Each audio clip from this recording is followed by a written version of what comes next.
આપ જોઈ રહ્યા છો spark today news. Sardar Patel યુનિવર્સિટીના પદવીદાન સમારંભમાં પદાધિકારીઓ કેસરિયા પહેરવેશના પગલે શું યુનિવર્સિટી કેસરિયા રંગે રંગાઈ।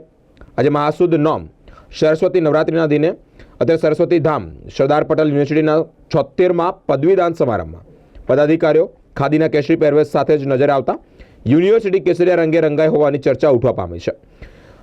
પ્રાચીન પરંપરા સાથે નૈતિક મૂલ્યનિષ્ઠ અને કર્મઠ શિક્ષણ દ્વારા સમાજ નવનિર્માણ શક્ય છે। રાજ્યપાલ આચાર્ય દેવવ્રત દ્વારા નિવેદન સામે આવ્યું છે, પરંતુ હાલ અત્યારે ચર્ચા છે કે સરદાર પટેલ યુનિવર્સિટી કેસરિયા રંગે રંગાઈ।